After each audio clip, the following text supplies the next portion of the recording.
अस्सलामु अलैकुम रहमतुल्लाहि व बरकातुहू। मैं मोहम्मद जावेद, सच की आवाज़ NPS न्यूज़। देखिए आज की ताज़ा खबर।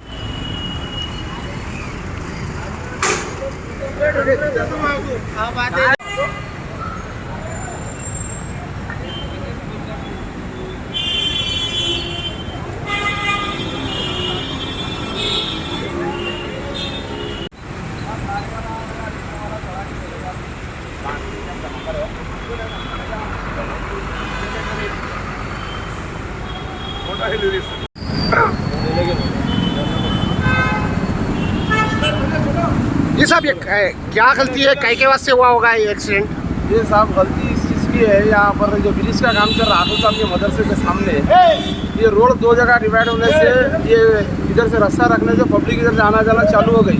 ये हाईवे रोड है, नीचे का ब्रिज का काम चल रहा, इन लोगों का पूरा बैकअप करे तो रास्ता बंद रहता था, इधर से आने से एक्सीडेंट हो गया, हादसा हो गया यहाँ पर। तो आपका ये मकसद है कि ये रोड ये ब्रिज कंस्ट्रक्शन जो कर रहे हैं ये उनकी गलती की वजह से हुआ है? हाँ, उन लोगों का गलती है। ये पूरा रास्ता इधर उधर छोड़ना ही नहीं, पूरा ब्लॉक कर देना।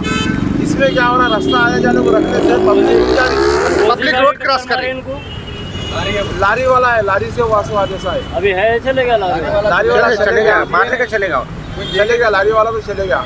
अभी मालूम हुआ आपने मलादोपल्ली PS की पुलिस भी आ गई स्पॉट में यहाँ पर। लेकिन ये तो अभी अत्तापुर PS लिमिट में आ रहा, क्योंकि अभी नया वो एरिया डिवाइड करे हुए हैं ना, अत्तापुर में आ रहा बोल रहे हैं। राजेंद्र नगर वाले आए हुए हैं, राजेंद्र नगर वाले आए हुए हैं, अत्तापुर को जाता है। अभी पुलिस वाले मालूम करेंगे किसको जाता है, मलादोपल्ली PS को जाता है या अत्तापुर को जाता है या राजेंद्र डिवीजन में जाता है। बिल्कुल। आपका गुड नेम सर? मेरा नाम मोहम्मद खदीर है सर। मोहम्मद खदीर। हाँ, हम शास्त्रीपुरम में MIM पार्टी के लीडर है, मोहम्मद खदीर नाम है मेरा। Mohammed Khadir MIM party leader? हाँ, लीडर है। शुक्रिया, शास्त्रीपुर डिवीजन। शुक्रिया, थैंक यू।